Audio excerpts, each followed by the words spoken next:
everyone. Welcome back to Daily Flash. I'm Andrea Jackson, along with Mitch English and Matt Doolittle. Time for a little round Hey, all right. today. We are talking about a new movie that makes first dates a deadly decision.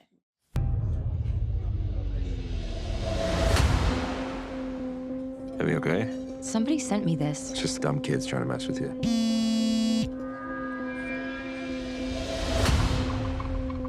It's weird. I mean, who do you think it is? Oh, I don't know. We can figure this out. Then you gotta be within 50 feet to send a drop. So, it's someone in the restaurant.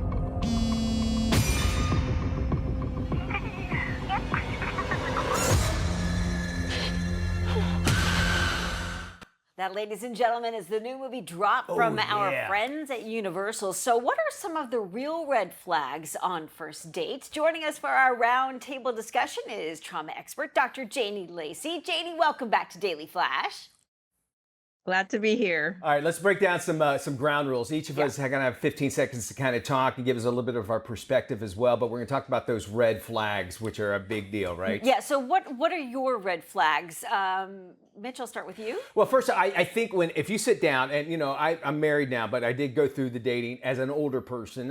One thing that I notice is if they are always talking about their ex and very negative, I say that's a red flag, number one. Yes. And I think that's why I'm married, is because Liza, she just talked about how great her dad was and growing up, and I was like, this is really a different thing for me. And I go, there's something different about this person. So I would say if they're very negative, especially about their family or an ex. Okay, Matt, you? When it's all about money, money, money. Like when all they want to talk about is that. What do you make? I went on a couple dates before I met my wife, and it was like, oh, what do you do? Oh, how much do you make? Or this costs this? Like the person was like, you know, going through the list of what everything cost at the dinner. If a girl asked me how much I made, I would go, well, we're splitting this dinner now. Yeah, it was a bad date. It was We're really going bad. Dutch. Yeah, for me, it's always like, how do you treat the customer service? Like, how do you treat the wait staff? How do you treat someone you're engaging with? Let's say you go to coffee and the barista. Are you pleasant? Do you say please and thank you? Or are you a complete jerk? So,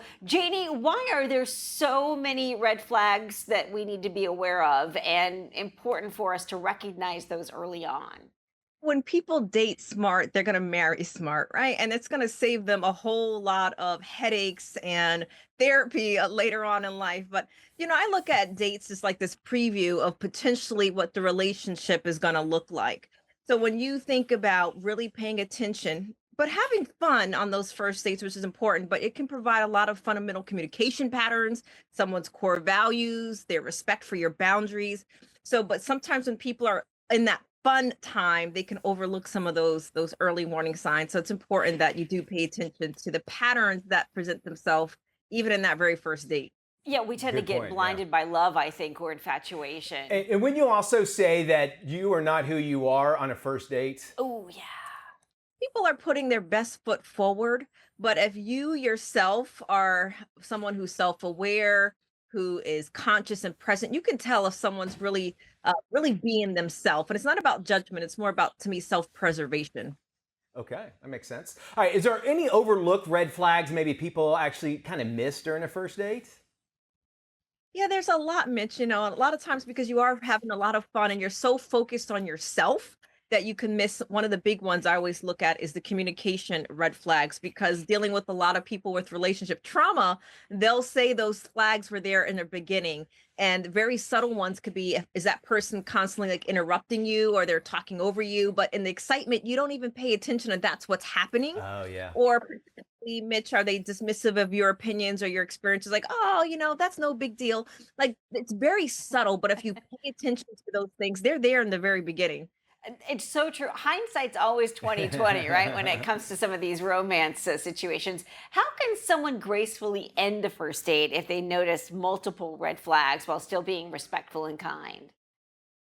Yeah, I believe in having a very direct approach, right? But to be kind is to be clear. So, you know, what I tell people is to always put it on you. Like, use I statements. I've enjoyed meeting you, but I don't feel like we're the right match, right? So use I statements, talk about you, and also be in public places. So just in case if the person is toxic, there's other people around, and really trust your instincts is what I always say, is trust your instincts on those very first time, and not ignore them and just stay there. So sometimes if you need to leave briefly, then go ahead if you feel uncomfortable. I'd like to circle back. How much of your own self should you be on the first date? Because as mentioned, you do usually, you have a little bit better manners and that sort of thing. What are some things that you should talk about?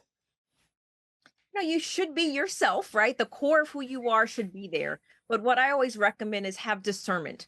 People don't need to know all the nitty-gritty details of your relationship history or your trauma, because some people say, why put it all out there so they can accept me in the beginning? No, no, no, no. So talk about like things that you'd like to do for fun, maybe places that you visited, your favorite foods, like keep it light, because the first date, all you really want to walk away with is, do I want to see this person again? Do I want to go on the second without having to put all of your business out there? And you don't even know if you want to see them again.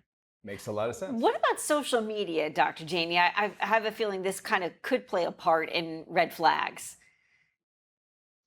I think social media tells a lot of people about the potential person they're dealing with, right? So if they're not, for example, if they're not using social media for their business, but yet you are seeing them post nothing but pictures of themselves, yes, right? Maybe that can tell you a little bit about that they really are focused on themselves, a little bit more self-centered. But so when you're looking at people's social media, I mean, it's a highlight reel. So not to take it for a grain of salt, but to be aware of what you're watching and seeing. Plenty of sense you always make. Thank you so much, Janie. We want you to sound off about this. We encourage you to do so. And our friends at Universal Pictures have hooked us up with tickets to be the first to see Drop in Orlando. Nice. So head to our website at dailyflashshow.com and our socials right now. Drop comes out April 11th.